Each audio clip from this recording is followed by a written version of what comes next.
Bonjour tout le monde. D'abord, très bonne année 2022. Malheureusement, toujours à distance. On vous souhaite quand même une très bonne santé. Et on commence l'année avec Claire de Saint-Martin, qui est maître de conférence au laboratoire EMA à l'université CY Paris et qui travaille sur la notion d'inclusion et qui justement va nous parler ce matin d'inclusion, dont elle se demande à quel point c'est une utopie, puisque le titre qui a été proposé, c'est l'inclusion scolaire, une utopie. Claire, je te laisse démarrer. Merci. Donc, merci beaucoup Pascal et Muriel pour cette invitation. Effectivement, je propose aujourd'hui de questionner l'inclusion scolaire en tant que réalité. Et le point d'interrogation dans le titre est important, c'est l'inclusion scolaire, une utopie. Et avant, je voudrais juste préciser un peu d'où je parle, parce qu'avant d'être maître de conférence, j'étais très longtemps institutrice. Très longtemps en maternelle, ensuite en CLIS 1, donc les classes pour l'inclusion scolaire qui accueillaient jusqu'en 2014 les enfants classés déficients intellectuels et ou porteurs de troubles cognitifs, psychiques. Et puis, j'ai fini ma carrière d'enseignante en hôpital psychiatrique sur l'unité d'enseignement du plus grand hôpital pédopsychiatrique de la région parisienne. Et j'ai aussi un fils classé déficient intellectuel.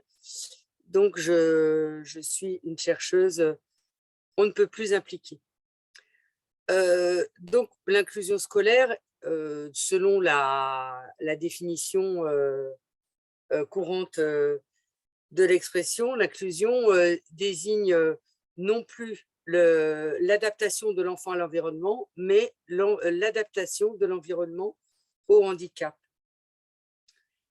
Et donc ça, c'est la définition communément admise, mais qui est insuffisante à mon sens, parce qu'elle ne rend pas compte de trois éléments qui sont absolument essentiels pour moi, c'est-à-dire que l'inclusion concerne tout le monde dans une institution donnée et pas uniquement, par exemple à l'école, pas uniquement les professionnels qui s'occupent de l'enfant, les parents et les enfants. Là, j'y reviendrai tout à l'heure, mais il me semble que une des lacunes de la définition de l'inclusion scolaire et de l'appropriation de l'inclusion par l'institution scolaire, ce sont les élèves ordinaires, en fait. Et c'est la question du groupe. Deuxièmement, pour moi, l'inclusion scolaire, l'école n'est pas que le lieu des apprentissages, surtout l'école primaire, c'est aussi le lieu de la socialisation.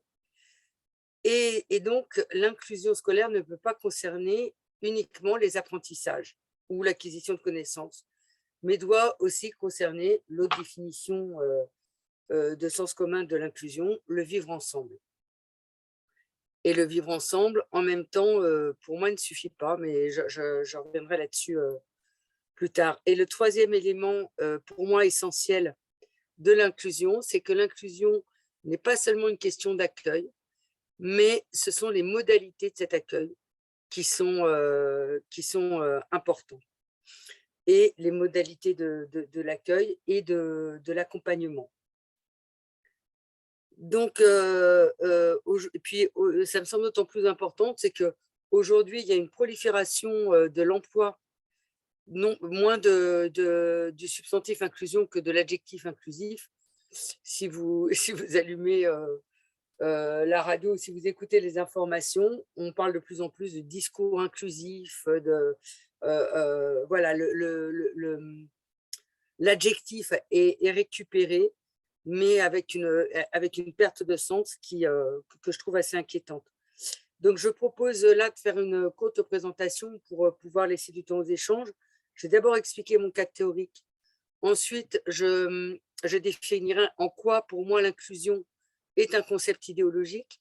Et puis, j'envisagerai les obstacles à l'inclusion scolaire, parce que si le titre est une forme de provocation, en même temps, la question contient aussi la réponse. Donc moi, je m'inscris dans le cadre théorique de la socioclinique institutionnelle, qui repose sur une définition de l'institution comme une dynamique dans laquelle interagissent tous les acteurs qui s'y trouvent. Donc l'institution ne se réduit pas à un établissement, à une organisation, mais c'est une dynamique que font vivre tous les acteurs impliqués dans cette institution. Et donc, toute institution contient des non-dits, des contradictions, et c'est l'analyse institutionnelle qui permet de les dévoiler par l'analyse des implications. Alors, l'implication, c'est un concept essentiel de l'analyse institutionnelle. L'implication, ça désigne le rapport de toute personne à l'institution. C'est-à-dire que dès qu'on est en rapport avec une institution, on est impliqué dedans. Il n'y a pas de question de volontarisme dans le sens du mot implication au sens institution. Et donc, c'est par l'analyse de ce rapport aux institutions et l'analyse collective, puisqu'en analyse institutionnelle, l'analyse est toujours collective, qu'on va pouvoir élucider les rapports de chacun à l'institution et par là dévoiler les contradictions de l'institution. Alors, cette élucidation, elle se fait au moyen de ce qu'on appelle des analyseurs, qui peuvent être un objet, une personne, qui vont obliger les personnes à expliciter leur rapport aux institutions.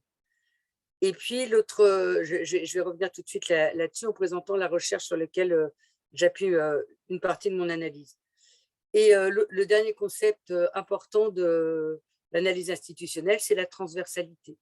C'est-à-dire que chacun d'entre nous est traversé par plusieurs institutions et on traverse plusieurs institutions. Et évidemment, ces institutions ne sont pas étanches les unes aux autres. C'est-à-dire que tout individu en rapport avec une institution vient aussi avec ce qu'elle sait, son rapport aux autres institutions qu'elle fréquente. Et donc, j'appuie je vais appuyer là ma présentation sur une recherche que j'ai faite avec des élèves de CLIS 1 de 3 écoles de la région parisienne. Donc, c'est une recherche dont on peut dire qu'elle commence à dater puisqu'elle a été faite en 2013, mais pour autant, il me semble que beaucoup d'éléments restent d'actualité. Et où j'ai proposé aux élèves de questionner leur place dans l'institution. Est-ce que Claire, tu as prévu de rappeler ce que c'était CLIS 1 pour… les CLIS 1, oui, excusez-moi, les CLIS 1, ce sont les anciennes ULIS, ce sont donc les CLIS, les classes pour l'inclusion scolaire, donc un dispositif de scolarisation collective au sein de l'institution scolaire où les élèves étaient accueillis dans un dispositif à part où en fait ils étaient suffisamment normaux pour rester dans l'école, mais suffisamment anormaux entre guillemets pour être séparés du reste de la population scolaire. Et il existait 4 CLIS selon les types de déficience. CLIS 1, les troubles cognitifs et troubles envahissants du développement. CLIS 2, c'était les… Alors, je ne sais jamais entre CLIS 2 et CLIS 4. Et CLIS 2, CLIS 3, CLIS 2, je crois que c'était pour les enfants sourds. CLIS 3 pour les enfants aveugles ou l'inverse. Et CLIS 4 pour les enfants souffrant des déficiences motrices ou de polyhandicap. Et donc, elles ont été remplacées par les dispositifs ULIS, unités localisées pour l'inclusion scolaire, depuis la rentrée de 2015. Et donc, j'ai mené cette recherche avec les enfants. Donc, je voulais questionner en fait leur place dans l'école à partir de leur perception. Et voilà, par exemple, le simple fait de dire je suis venue, je vous propose qu'on réfléchisse ensemble sur le fait que vous ayez plusieurs places dans l'école, puisque vous êtes à la fois dans la classe de CLIS, mais vous fréquentez aussi une classe ordinaire. Pour moi, ça, c'est un analyseur. C'est-à-dire que je postule que le fait de dire ça va susciter des réactions des élèves qui vont les conduire à expliciter leur rapport aux institutions. Donc, j'ai mené cette recherche pendant 4 mois, dans 3 classes différentes.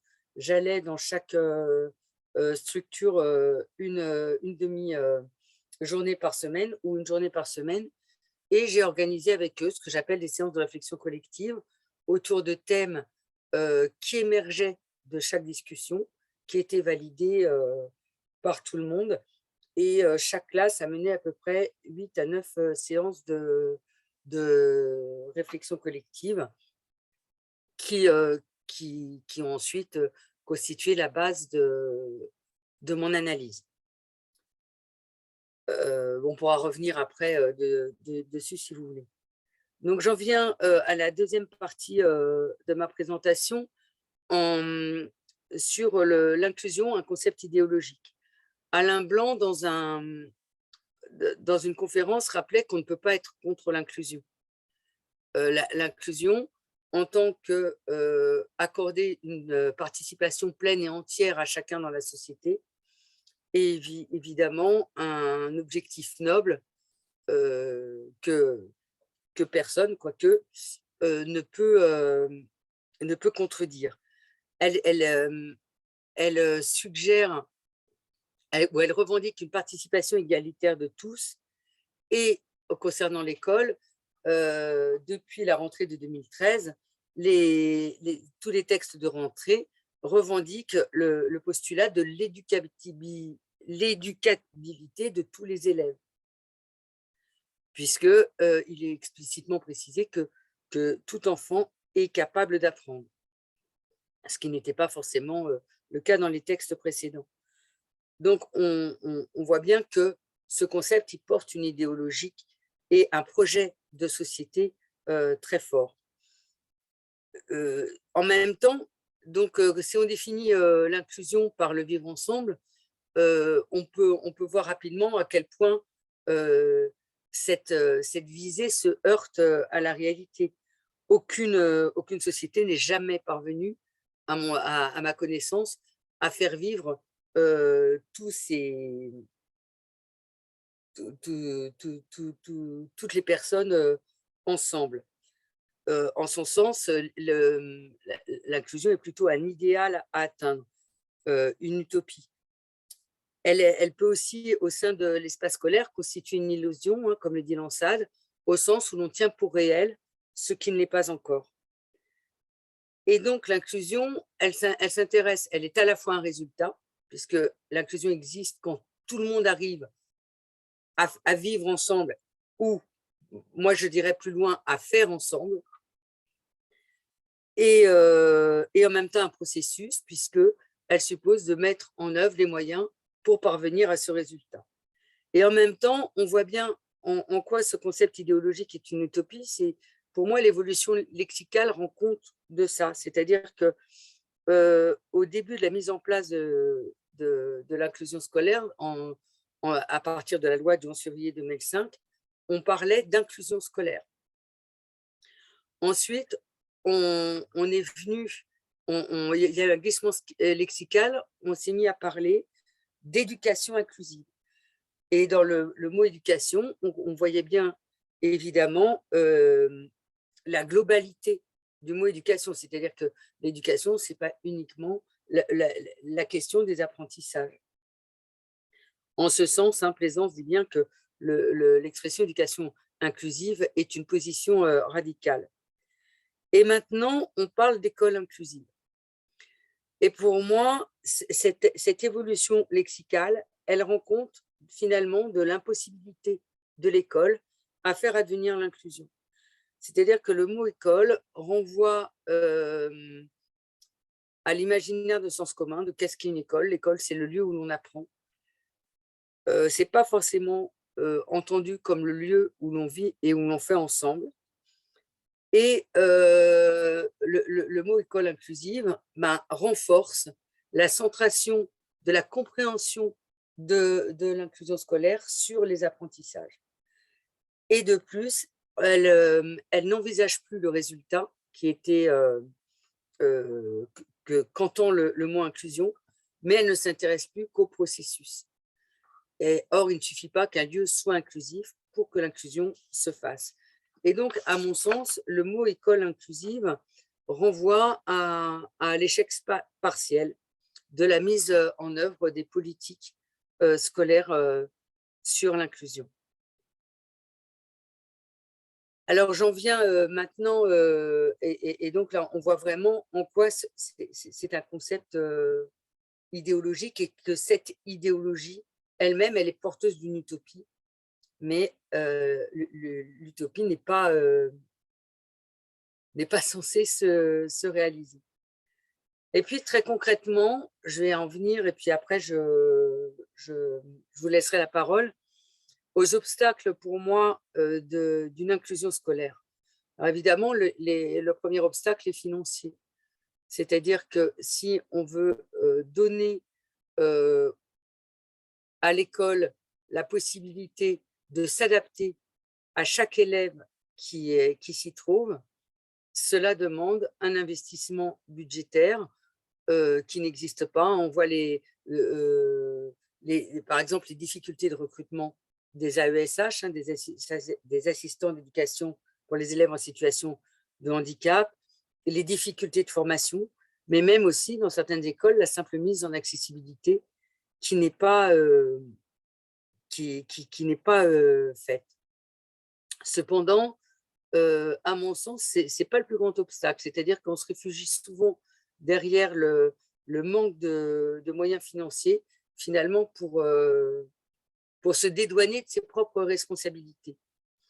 Le deuxième obstacle pour moi à l'inclusion, ce sont tous les outils et les dispositifs dits inclusifs, et notamment le projet personnalisé de scolarisation, qui est un outil qui doit accompagner la scolarité de l'élève à besoins éducatifs particuliers. Hein. Donc, besoins éducatifs particuliers, ce n'est pas uniquement les enfants en situation de handicap.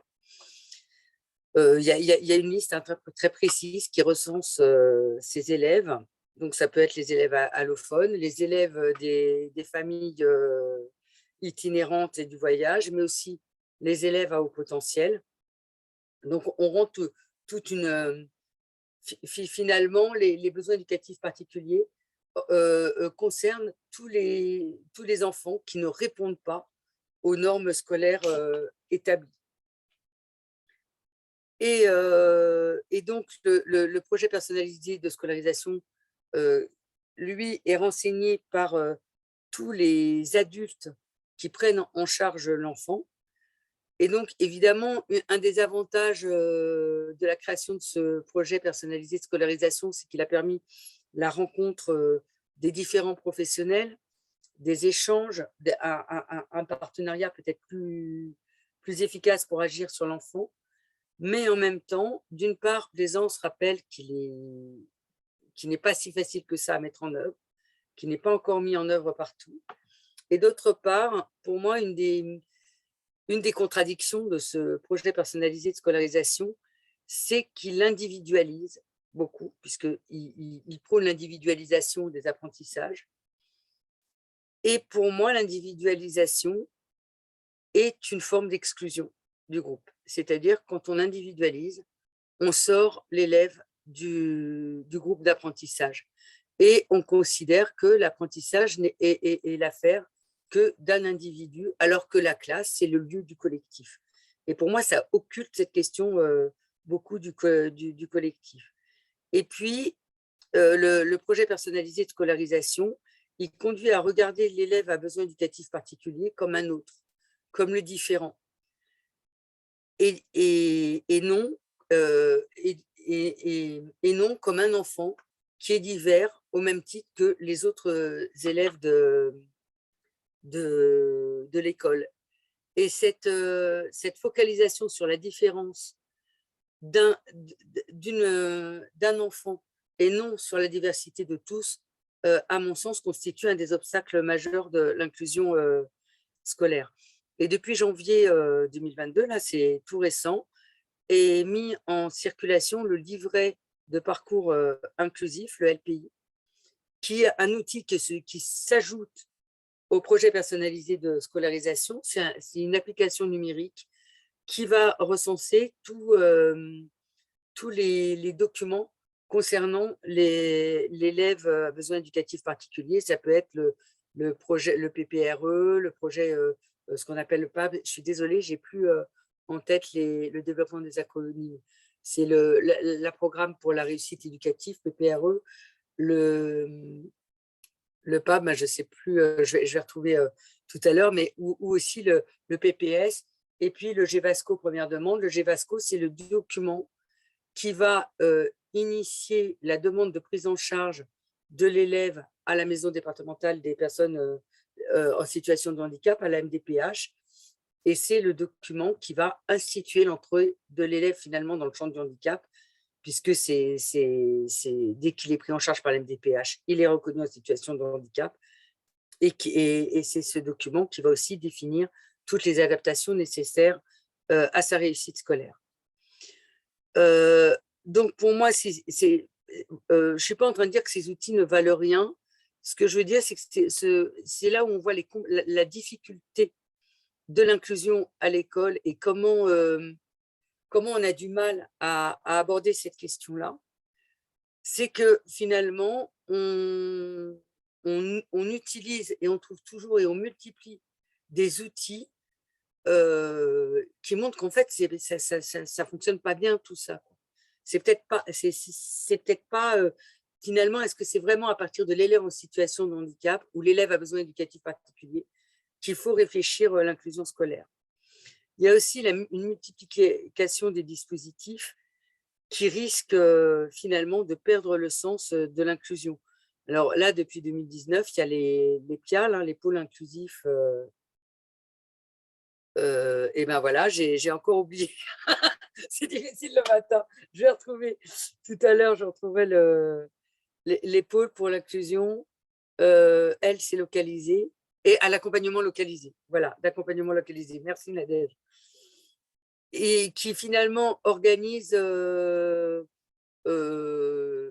les emplois du temps et les mises à disposition des AESH, assistants d'éducation pour les élèves en situation de handicap. Là, je l'ai. Voilà, on multiplie les dispositifs. Il y a aussi le service public de l'école inclusive, mais qui risque finalement de faire perdre le sens. Peut-être que tout ça manque d'unité. Et du coup, ça conduit à ce que Eberson nomme le bricolage héroïque, où en fait, finalement, les enseignants et les acteurs de l'école doivent se débrouiller pour trouver des solutions à la réalité concrète qu'ils éprouvent au quotidien. Et là, ça me renvoie pour moi à un des obstacles absolument peut-être indépassables à l'inclusion scolaire, qui est l'organisation elle-même tranche d'âge auquel correspond un programme défini, obligatoire, qui, à mon sens, renforce la normativité de l'école, d'autant plus que depuis un certain nombre d'années maintenant, on cultive l'évaluation, donc on fait tout le temps des évaluations. À force de faire des évaluations, on oublie peut-être un peu d'apprendre, et que finalement, c'est cette normativité-là qui, à mon sens, constitue le plus grand obstacle. C'est-à-dire que clairement, pour des élèves qui sont sur le versant des troubles des fonctions cognitives, ils ne peuvent absolument pas répondre à ces normes scolaires. Et du coup, ça oblige aussi… Alors, je ne sais pas ce qu'il en est maintenant avec le dispositif Ulysse, mais par exemple, pour les enseignants de CLIS, ça les obligeait à des gymnastiques qui pouvaient conduire un enfant à fréquenter 4 classes. C'est-à-dire que dans une école, il y avait un élève qui allait en CE2, qui était son âge de référence en CM1, son âge de référence pour les activités physiques et sportives. Il allait en CE2 pour les sciences. Il allait en CE1 pour le français, pour les maths, et puis pour le français, les autres disciplines scolaires, il restait en CLIS. Donc, ça l'obligeait à fréquenter 4 lieux différents en 24 heures. On voit tout de suite comment, finalement, ce fonctionnement constitue un obstacle à l'inclusion scolaire. Et puis, l'inclusion scolaire, en se focalisant sur les apprentissages et en occultant absolument la socialisation et le fait que l'école est un lieu de vie qui concerne tous les enfants, à mon sens, elle commet 2 erreurs majeures. C'est que d'une part, on n'apprend pas tout seul, on ne peut pas apprendre tout seul. Et donc, en se privant du groupe, on s'empêche aussi de penser véritablement à la place de chacun dans un lieu. Le deuxième écueil, c'est qu'en ne pensant pas à l'inclusion scolaire, en se focalisant sur les apprentissages et en ne pensant pas cette question à partir de la question de la socialisation, on oublie toujours les élèves ordinaires dans le processus inclusif. Or, à mon sens, c'est quelque chose d'essentiel parce que le regard de l'autre passe aussi par le regard des élèves. Et la recherche que j'ai menée avec les élèves de CLIS 1 montre bien, même au mépris des observations que j'ai pu faire, à quel point les élèves de cette classe se sentent stigmatisés par les autres. Et donc vraiment, l'analyseur essentiel, c'était il nous traite de handicapés. C'est-à-dire que finalement, c'est pour ça que je reviens sur l'individualisation. Pour moi, tout ce qui est individualisation, les dispositifs qui cherchent à répondre à des difficultés réelles que les enseignants n'arrivent pas forcément à régler, mais finalement, elles produisent un contre-effet parce qu'elles isolent les élèves à besoins éducatifs particuliers du groupe classe et des autres élèves. Et donc, elle empêche, plus que le vivre ensemble, elle empêche le faire ensemble. Et puis, le dernier obstacle, ce sont aussi les représentations sociales, parce que finalement, il me semble que tous ces dispositifs, loin de combattre le premier obstacle qui est de considérer l'autre comme quelqu'un d'inférieur, renforcent peut-être cette représentation sociale, au sens où l'enfant a besoin éducatif particulier est toujours considéré à partir de ses manques ou à partir de ses besoins, mais jamais à partir de ce qu'il peut faire. Et ce qui conduit, quand je parle du bricolage héroïque dont parle Eberson, par exemple, à mettre en place des tutorats. Les tutorats par les pairs ou l'accompagnement par les pairs, ça c'est très à la mode. Sauf que la difficulté, c'est que ce tutorat, cet accompagnement, il se fait toujours à sens unique de l'élève dit ordinaire vers l'élève dit à besoin éducatif particulier. Et donc, elle renvoie toujours ces élèves à besoins éducatifs particuliers à ce qu'ils ne savent ou ce qu'ils ne peuvent pas faire et jamais à ce qu'ils sont capables de faire. Voilà, je vois qu'il est 31, donc je vais m'arrêter là. Ce sont un peu les réflexions que je voulais vous partager ce matin.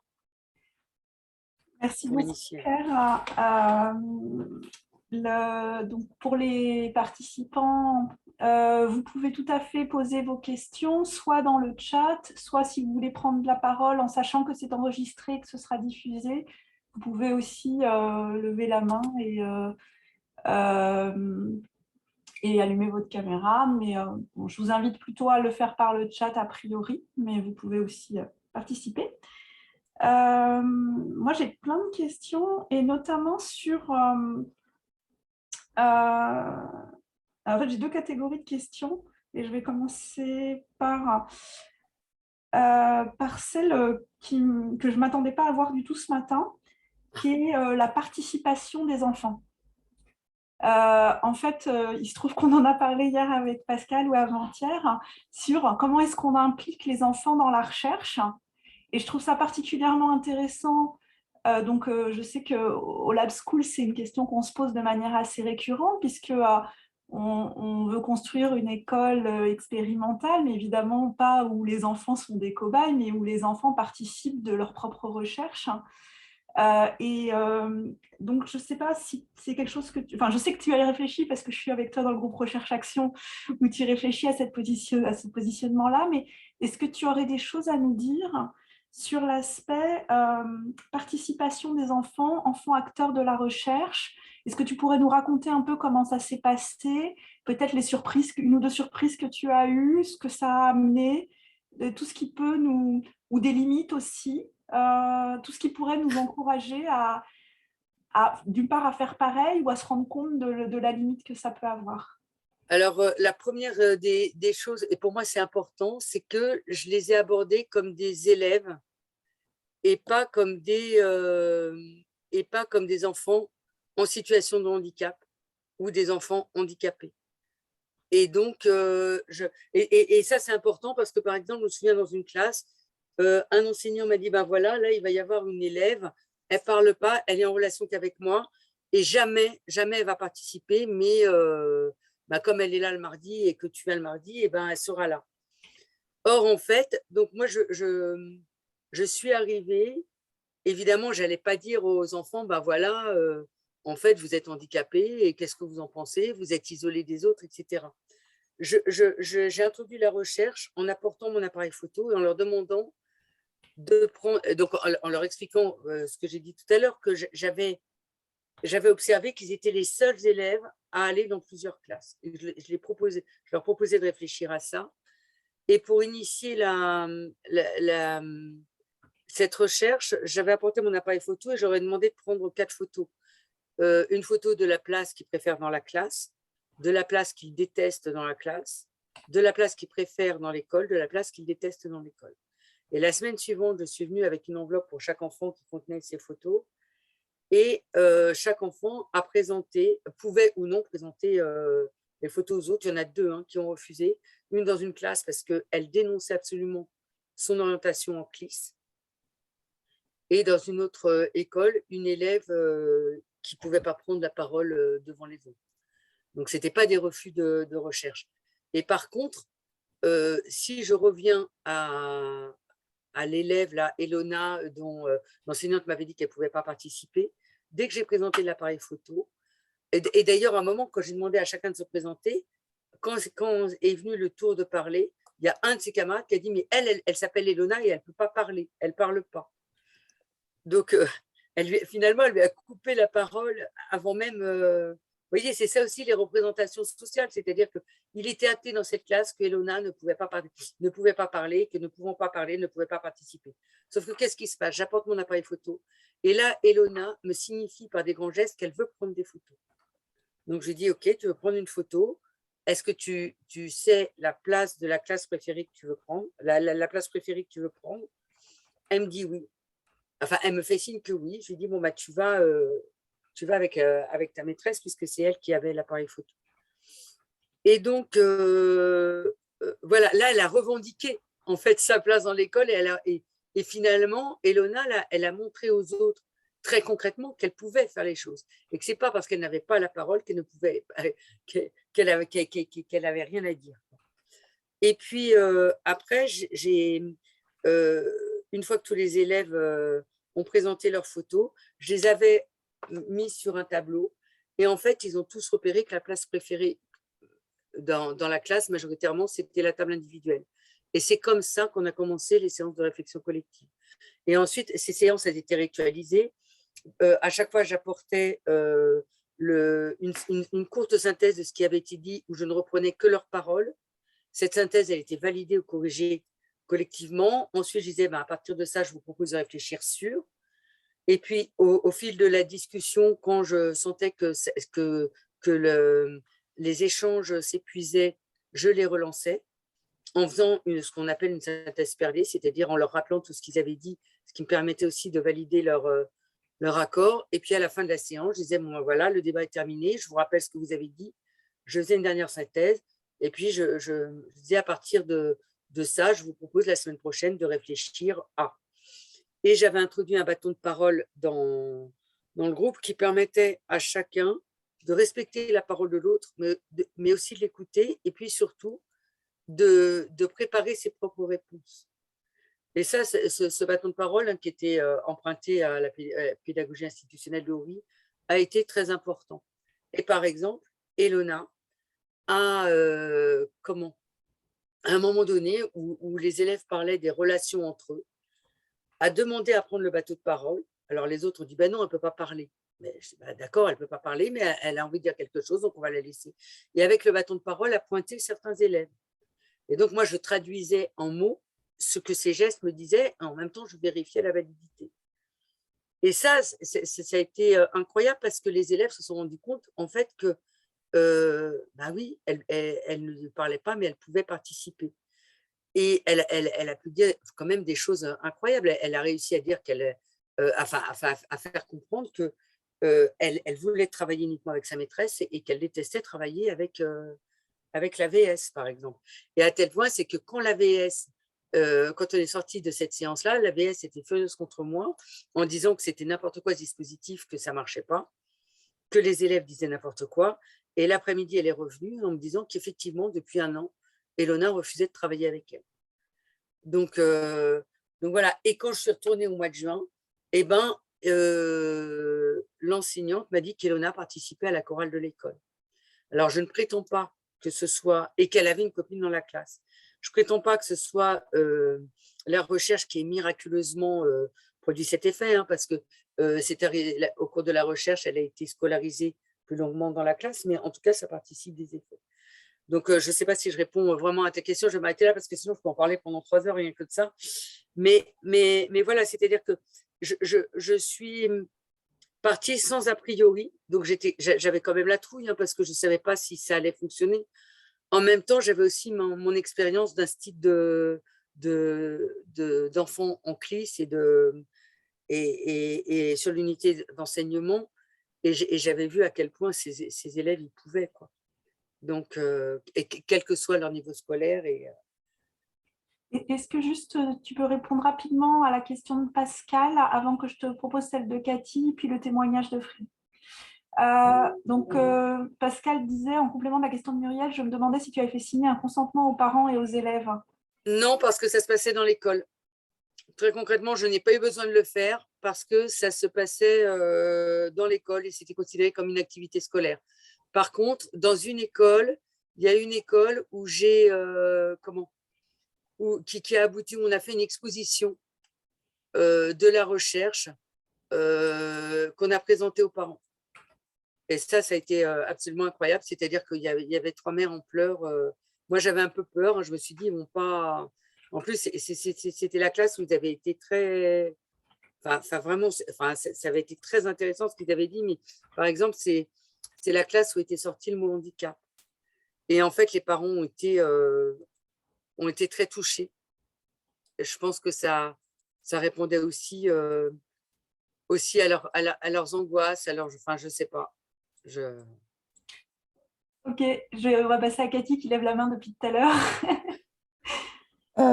Oui, alors d'abord, merci Claire, parce que, comment te dire, moi je ne suis pas une spécialiste très pointue de l'inclusion, mais on sent par ton exposé une analyse tellement réfléchie et tellement fine en fait de la question, que finalement mes questions, elles vont tomber un peu comme des gros pavés dans la mare, c'est-à-dire que c'est des questions finalement, à mon avis, pour lesquelles il faudrait peut-être plusieurs heures pour pouvoir y répondre, mais j'en aurai quand même 3. On pourra poursuivre le débat ultérieurement. Bon, une plus fermée, enfin plus facile. En fait, quand tu as fait cette exploration de la satisfaction des enfants, enfin, je ne sais pas comment on peut l'appeler, est-ce que en fait, tu as pu explorer la satisfaction de ces élèves de leur vie générale dans l'école en termes d'apprentissage et ou de bien-être? Est-ce que c'était axé plutôt sur le bien-être à l'école, mais est-ce que ça explorait aussi la question des apprentissages qui, dans ton exposé, finalement, passait, enfin, c'est comme ça que je l'ai ressenti, c'est peut-être pas ce que tu voulais dire, mais après, finalement, la question du vivre ensemble. La deuxième question, c'est que tu as, alors je simplifie ton propos, hein, excuse-moi, mais tu as remis en cause, l'idée que, l'institution finalement, répondait, alors, je ne veux pas dire aux besoins parce que justement tu as écarté le terme de besoin, mais, à ces individus, enfin je ne sais pas comment les appeler, à ces enfants, mais quelle réforme institutionnelle tu verrais, immédiatement? Et donc c'est pour ça que je te dis, il faudrait plusieurs heures. Et puis pareil, tu dis qu'il y a une multiplication des dispositifs, tu as parlé, très justement de bricolage héroïque et finalement, ben, est-ce que tu as pensé à des outils pour les enseignants qui seraient, finalement, plus adaptés que d'autres? Donc je ne te demande pas une réponse, en 5 minutes, mais au moins les grandes lignes de ta réflexion là-dessus parce que, dans ton exposé, on reste un peu sur la fin, c'est-à-dire que Mm, c'est un constat plutôt négatif, mm. qui peut attrister, les gens qui s'intéressent, justement à l'inclusion, même si ce terme, j'ai compris, doit être révisé. Mais du coup, qu'est-ce qu'on en fait? Quelles réformes, quels outils, pour les enseignants? Et est-ce que tu as pu mesurer ce bien-être des enfants à l'école en termes de, vivre ensemble et aussi d'apprentissage par rapport à ce qu'ils ressentaient des dispositifs mis en œuvre pour les apprentissages? Mais alors, la satisfaction des élèves, alors le bien-être, hein, moi, c'était pas mon objet, etc. Mais très rapidement, hein, parce que ça aussi, je pourrais Oui. parler, la satisfaction des élèves. Oui, c'est-à-dire qu'ils y trouvent leur satisfaction première, c'est que, par exemple, la CLIS 1, très concrètement, ça leur permet de rester dans l'école. Ils reconnaissent tous leurs difficultés scolaires et ils savent tous, enfin, ou en tout cas, ils ont l'intuition que s'il n'y avait pas la CLIS, ils ne pourraient pas rester dans le système ordinaire. Donc, oui, d'autant plus que comme en CLIS, finalement, c'est en CLIS que se fait l'inclusion. Parce que comme c'est individualisé, mais c'est individualisé pour chacun. Ça permet de faire groupe. Parce que c'est le mode de fonctionnement de l'école. Alors qu'en classe ordinaire, l'individualisation, elle ne se fait pas pour chacun, elle se fait pour un élève, un ou deux élèves. Donc, c'est là où elle est excluante. Et que en CLIS, comme on part de leurs besoins, ils y sont en réussite scolaire, ou ils s'y sentent en réussite scolaire. Donc oui, ils trouvent des satisfactions. Au niveau de la socialisation, ils y trouvent une satisfaction, parce que dans les 3 CLIS, j'ai vraiment observé ça. Ça constitue un vrai clan que j'ai appelé le nous. Pourquoi? Parce qu'eux, ils s'identifient toujours comme un nous qui s'oppose au eux extérieur, qui est toujours potentiellement dangereux et qui est une menace pour eux de fait de. Donc bien sûr, enfin, leur situation. Alors, oui, ça, c'est le défaut de présenter en une demi-heure, c'est-à-dire que non, la situation de ces élèves-là, elle n'est pas catastrophique. Ce que je trouve catastrophique, c'est la situation de l'école, peut-être, c'est la façon dont on pense les choses. Après, est-ce que j'ai réfléchi à des réformes? Moi, j'essaie de comprendre. Enfin, pour moi, vraiment un des points d'achoppement, c'est l'organisation par tranche d'âge. Tant qu'on organise par tranche d'âge, tant qu'on trouve voilà, des groupes comme ça, et puis les notations et les évaluations permanentes, c'est pas possible d'évaluer en permanence les enfants comme ça met une pression, l'école, c'est le lieu de la compétitivité, c'est pas le lieu du vivre ensemble. Alors, est-ce que j'ai trouvé des outils plus adaptés? Il se trouve que à la suite de cette recherche, bah justement, il y avait au moment de ma soutenance, il y a un membre du jury qui m'avait reproché de ne pas adopter de posture critique de l'inclusion. Et je lui ai dit que je ne pouvais pas l'avoir puisque je n'avais pas vu l'inclusion. Et il se trouve que maintenant, du coup, j'oriente mes recherches sur les pratiques artistiques et notamment la pratique théâtrale. Et oui, il y a des pistes de réponse. C'est-à-dire que mais est-ce qu'elles sont adaptables, enfin, modélisables, je ne sais pas, parce que moi, je me méfie beaucoup des modélisations. Je pense qu'on peut trouver, chacun peut, je ne suis pas sûre qu'il y ait des réponses uniques, Mais en tout cas, il se trouve que là, on fait des stages de formation théâtrale qui rassemblent des personnes en situation de handicap, des personnes valides. On met en place les éléments d'une situation inclusive, c'est-à-dire qu'on pense vraiment à ce que chacun ait sa place, mais on s'adapte en permanence au cas par cas. Et c'est vrai que les 3 expériences qu'on a faites, les 3 ont fonctionné, particulièrement la dernière qui était bien plus difficile que les autres. Bon, je ne vais pas m'étendre là-dessus. Mais qu'est-ce qui a fait que ça a fonctionné? Je pense que déjà, il y a le fait de penser vraiment l'inclusion en amont, avec les intervenants artistiques, l'association qui gère le quotidien, hein, l'hébergement, etc. Et puis, moi, la recherche. Le volet recherche, il est extrêmement important. Les temps de parole donnés à chacun, où chacun peut parler, peut exprimer ce qu'il dit dans le respect de l'autre et tout, et ce qui se fait aussi tout au long de la formation théâtrale.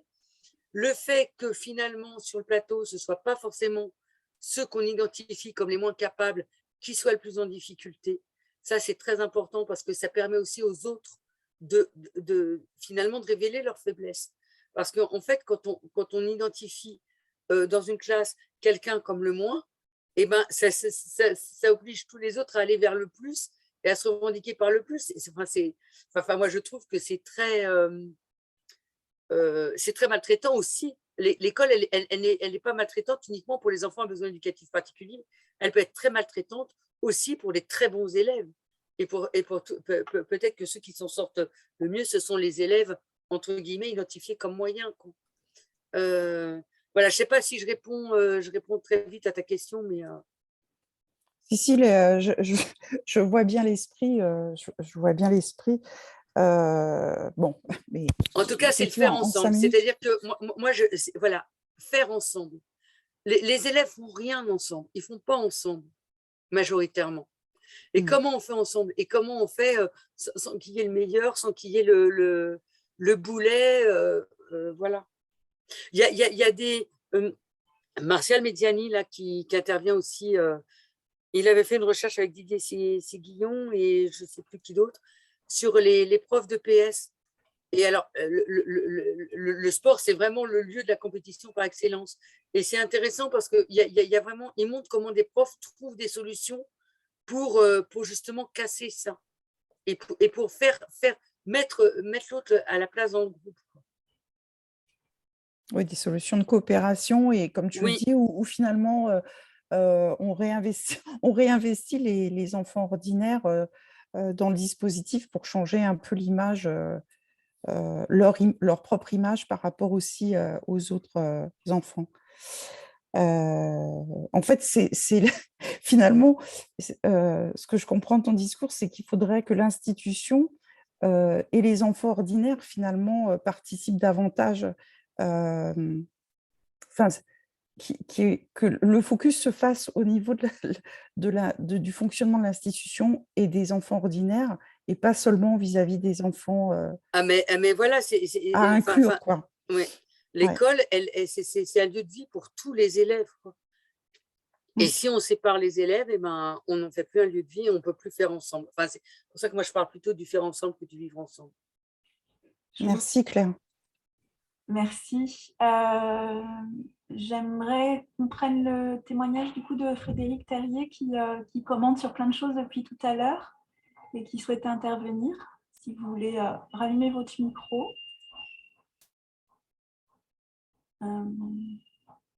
Alors, je ne sais pas. Donc, je vais. Donc, il est proviseur adjoint, si j'ai bien compris. Principal adjoint, vous m'entendez?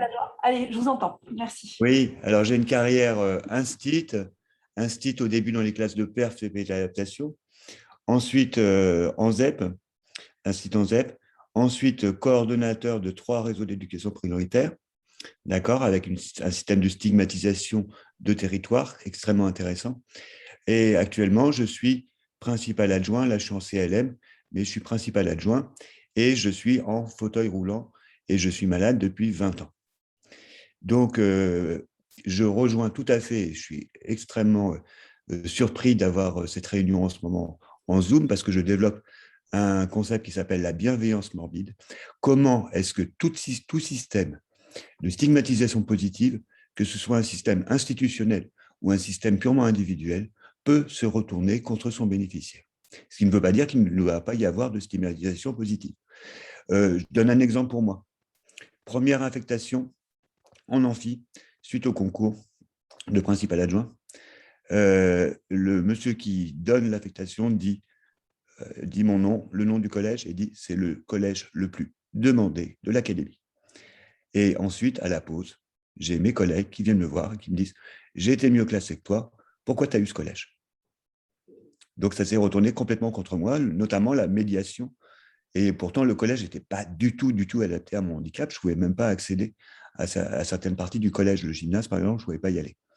Donc, à chaque fois qu'on fait ça, on met en situation complexe le bénéficiaire et pourtant, il faut le faire.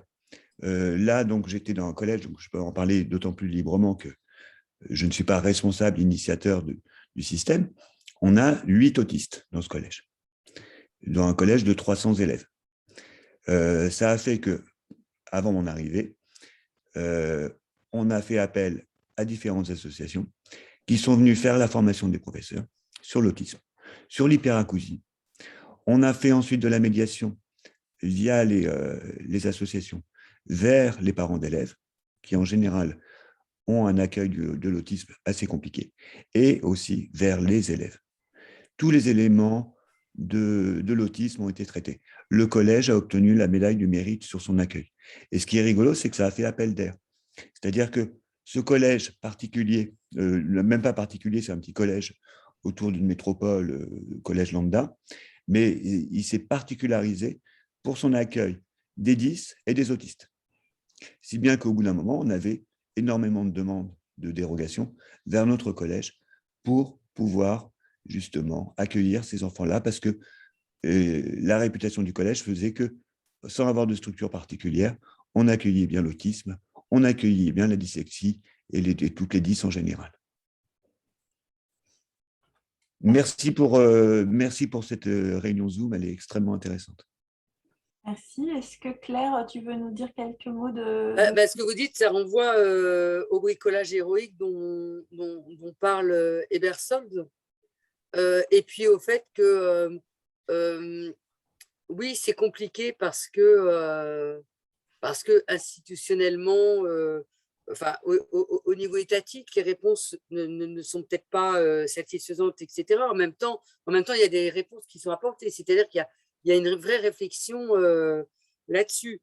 Même si je pense fondamentalement que l'école ne peut pas être inclusive tant qu'elle ne changera pas fondamentalement son fonctionnement. Mais en tout cas, ça ne remet pas du tout en question les volontés individuelles et les enseignants qui sont pris dans l'institution et qui font ce qu'ils peuvent finalement avec ce qu'ils ont et l'aide qu'on peut leur apporter. Et en même temps, ce que vous dites, ça m'envoie aussi à la force du collectif. C'est-à-dire qu'on ne peut pas apporter de réponse tout seul, quoi. Et en même temps, c'est vrai que ça peut être très compliqué. C'est-à-dire que moi, je me souviens, en étant enseignante, un élève peut ficher une classe en l'air, quoi. Ça aussi, c'est une réalité. Mais pour moi, ça montre bien quand même la violence institutionnelle, quoi. Peut-être on gagnerait. Alors, il y a la formation. Après, ce que vous dites sur l'autisme, je comprends. Hein. Moi, je suis un peu plus réservée sur je suis peut-être un peu plus réservée sur les dispositifs qui ne passent que par l'explication et de ce qu'est une catégorie particulière, parce que on est toujours dans l'encasement, et puis c'est pas que fait celui qui ne répond pas à toutes les cases. Moi, je pense qu'il n'y a pas un autisme, il n'y a pas l'autisme. Mais ça, c'est empirique, hein, ça vient de mon expérience à l'unité d'enseignement. Il y a des enfants et tous les autistes ne réagissent pas de la même façon non plus, etc. Comment ? Nous n'aurions pas pu accueillir les autistes si nous n'avions pas fait ce travail de médiation vers les élèves. Oui, mais voilà. Mais en fait, c'est un équilibre à trouver entre une connaissance, une approche, parce que pour moi, l'avantage, c'est aussi de faire tomber les défenses et les peurs. Il y a une expérience extrêmement intéressante dans les Landes au niveau des centres aérés.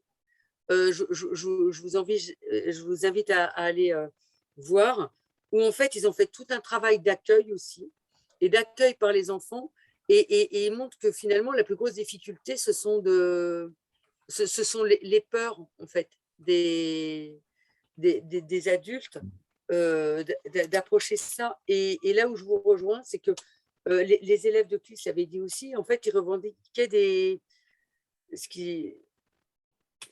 scolarisations collectives au sein de l'ordinaire. C'est-à-dire que quand on n'en met qu'un, finalement, c'est plus difficile que quand il y en a plusieurs, quoi. Quand on peut faire groupe, ou voilà. Moi, je m'arrête parce que je crois qu'il y a... Excusez-moi, il y a parce que là, il reste 2 minutes. Il faut vraiment qu'on finisse cette heure pile. Et il y avait Nadège qui avait une question. Je ne suis pas sûre qu'on ait le temps de la prendre. Est-ce que tu peux répondre en 1 minute à la question de Nadège qui demande, elle dit, le rapport sur l'accompagnement humain de 2017 parle de révolution silencieuse de l'inclusion en s'appuyant principalement sur des données quantitatives, nombre d'élèves en situation de handicap, progression des AESH. Qu'en pensez-vous ?